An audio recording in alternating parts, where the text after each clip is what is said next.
5 years ago, I made less money than I make today. The paycheck was smaller, the title was weaker, and the number that hit my bank account looked nothing like the number I see now. So the question that started bothering me was simple. If I earn more now, why do I still feel broke? Why am I still counting the days until payday? Why does my account still get quiet near the end of the month? Why does one unexpected $300 expense still feel like a small emergency instead of a normal part of life? For a long time, I thought earning more would fix everything.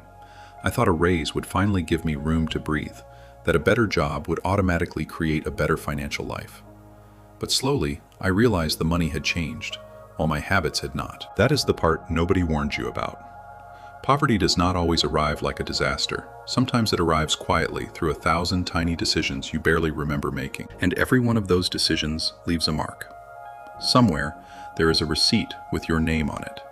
You have never seen it, but you have been paying it for years. It starts on a normal Tuesday. You are tired. You stop for coffee, maybe $5, maybe $7 with the tip. You tap your card without even looking at the number because the amount is too small to feel important. The reader beeps. The cup is warm in your hand. You are back in the car before your brain even finishes the thought. That afternoon, work gets busy, so you order food. Delivery fee, service fee, tip, and maybe one extra item because the app makes it easy. The food arrives, you eat, and the decision disappears from memory before the container even reaches the trash. That was the whole day. A coffee, a lunch, something from an app you opened without really deciding to open it. None of it felt like spending. It felt like surviving the day. It felt like getting through stress, hunger, tiredness, and the little friction life throws at you. That is why it is so dangerous. You think your money problem is the big stuff. Rent, car payment, insurance, utilities, the bills that arrive with numbers large enough to make you sit up straight. Those are the ones you watch carefully, but the big numbers rarely sneak up on you. You know when rent is coming. You brace for the car payment. You remember the bills that hurt. The small numbers are different. They are too small to argue with, too small to feel, and too small to remember by the time you are brushing your teeth that night. And that is how they get through. You defend the rent down to the dollar, while the small stuff walks out the door every day in broad daylight. It wears a disguise called, "It's only a few bucks." And because it looks harmless, you let it pass. Somewhere, another line gets added to the receipt you have never seen. You do not notice. That is the whole trick. The most dangerous spending is the spending that leaves no memory. The purchase that does not feel like a choice is the purchase that keeps repeating itself. The money leaves, but the lesson does not stay. If this part feels familiar, do not ignore it. Click the link below the description to learn how to find the invisible leaks in your money life before they quietly take another year from you. The stranger part is that some of your money does not even wait for you to spend it. It leaves on its own. Right now, while you are watching this, some card with your name on it may be getting charged somewhere. A subscription you forgot you started. A free trial that quietly became real. A membership for an app you opened twice months ago and have not touched since. You did not decide to spend that money today. You decided once, a long time ago, and then forgot about it. But the charge remembered. Every month, it keeps going. While you sleep, while you work, while you focus on the big bills, that tiny machine keeps pulling money from your account. The email comes in saying your payment was successful, and you do not even open it. You do not read it as money anymore. You read it as noise. That is the trap. At least with coffee, you held it. You tasted it. You got something in your hand for the money you spent. But subscription money is different. You never touch it. You never feel it leave, and you almost never stop to question whether it still belongs in your life. It slips out through the back door on a schedule you created and stopped watching. A leak you can see, you fix. A leak you cannot see, you fund for years, and slowly, quietly, another line appears on the receipt. Some money is not spent. It escapes. And because it escapes silently, you keep wondering why your income never feels as strong as it looks. Then there is the upgrade trap. Your phone still works. The screen is fine. The battery is good enough, and it does everything you need. But you buy the new one anyway. For about a week, it feels amazing. You notice it in your hand, you show people, you compare the camera, and you feel like you moved forward. Then one morning, you pick it up, and it is just your phone. The new feeling disappears. The upgrade becomes normal. And somewhere in the back of your mind, you quietly start waiting for the next version. The apartment works the same way. You move somewhere nicer, and on the first night you stand in the middle of it feeling like you finally made it. The light feels different, the walls feel cleaner, and the address feels like progress. 3 months later, it is just where you live. Then you start scrolling listings again, looking at somewhere slightly better. Not because your life is broken, but because your baseline has moved. The watch, the car, the shoes, the jacket, the nicer restaurant, the better seat, the better version of everything. Each one lifts you for a short time. Then the floor rises to meet it, and you are standing in the same emotional place, just paying more to stand there. That is what nobody tells you. You are not always improving your life. Sometimes you are only improving the amount it costs to feel normal. Every upgrade promises to be the one that finally feels like enough, but none of them are enough for long. There is always a next version sitting just out of reach, asking for money you have not earned yet, and the receipt gets longer.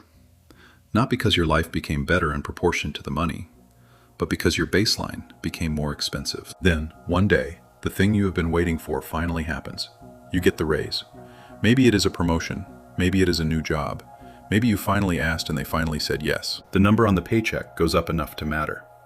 You do the math on the way home and feel something open in your chest.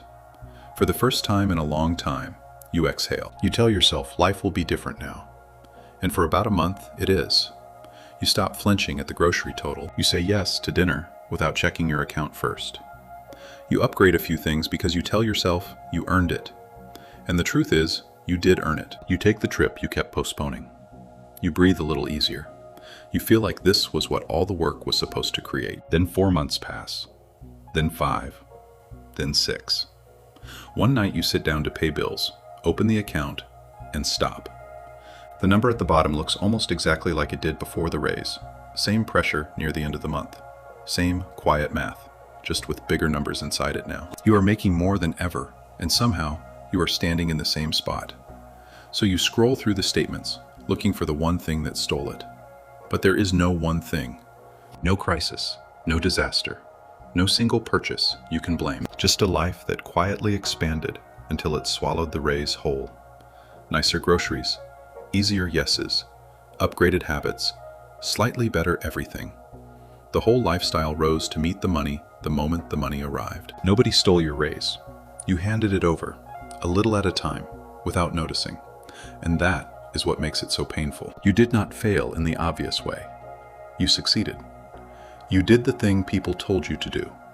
Earn more. But the reward disappeared into the same invisible place where everything else had been disappearing. And for the first time, you can almost see it. The receipt is long, and your raise is on it. The fastest way to stay poor is to spend more every time you earn more. It does not feel like failure because each decision feels reasonable, but together, those reasonable decisions build a cage. If your income has grown, but your freedom has not, it is time to study the pattern, not blame the paycheck. Click the link below the description to learn how to stop lifestyle creep before your next raise disappears too. Then there is the spending that is not really about money. You buy the watch, the car, the jacket with a name on it, or the shoes that cost more than they should. You tell yourself it is for you, but you know where you wear it. You wear it where people can see. Because somewhere along the way, being seen as someone who is struggling became more painful than the struggle itself. You learned that being broke hurts, but people knowing you are broke hurts differently. So you buy proof. Something that says, I am fine. Something that says, I am not behind. You post the photo. Someone comments.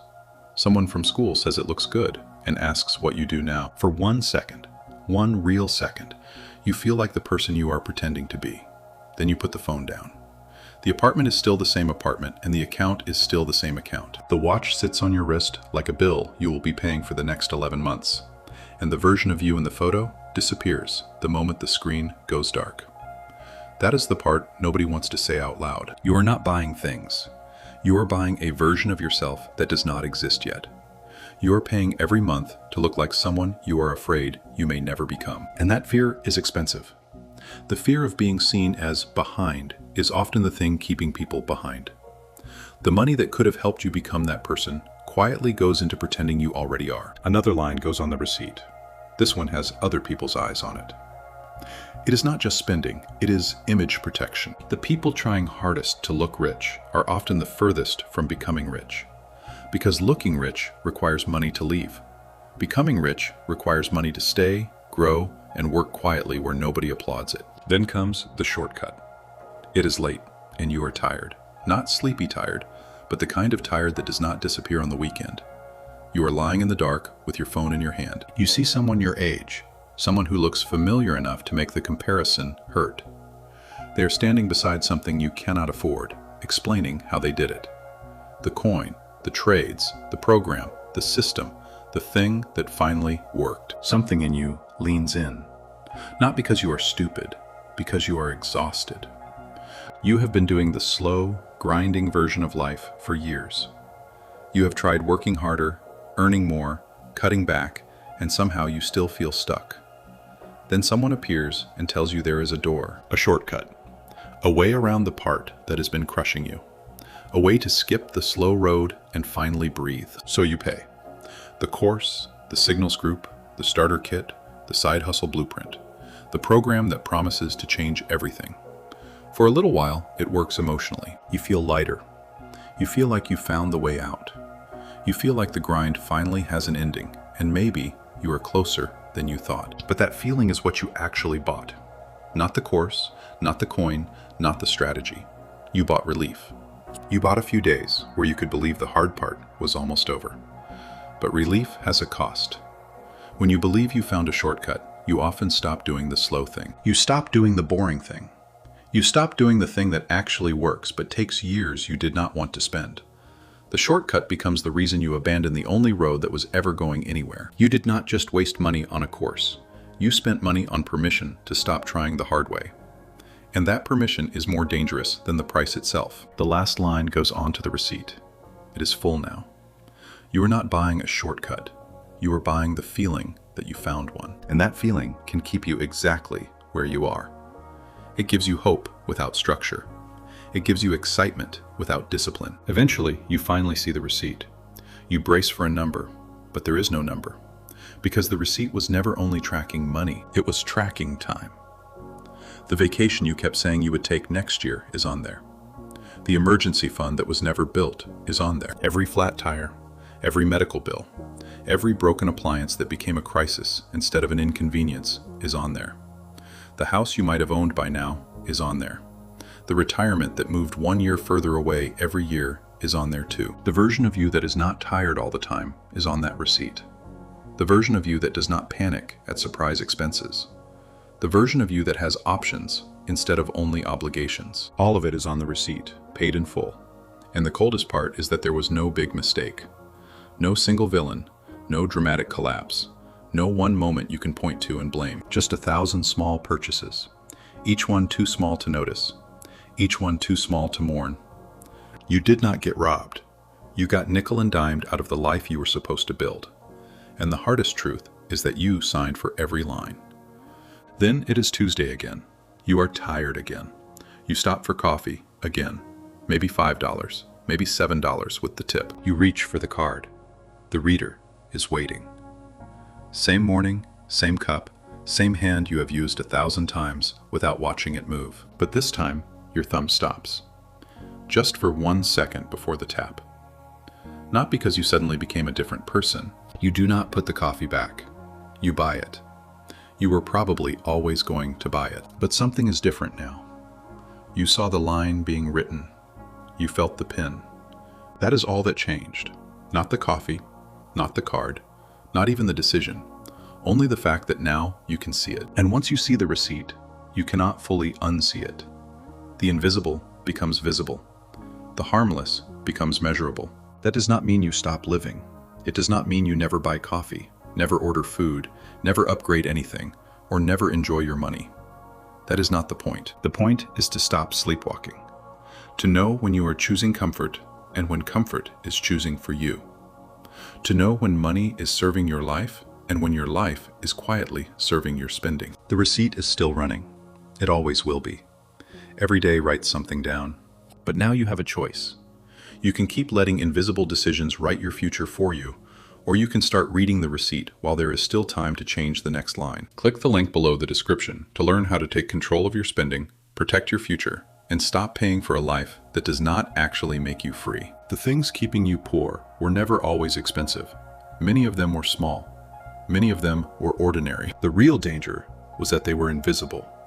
And now that you can see them, the next decision belongs to you.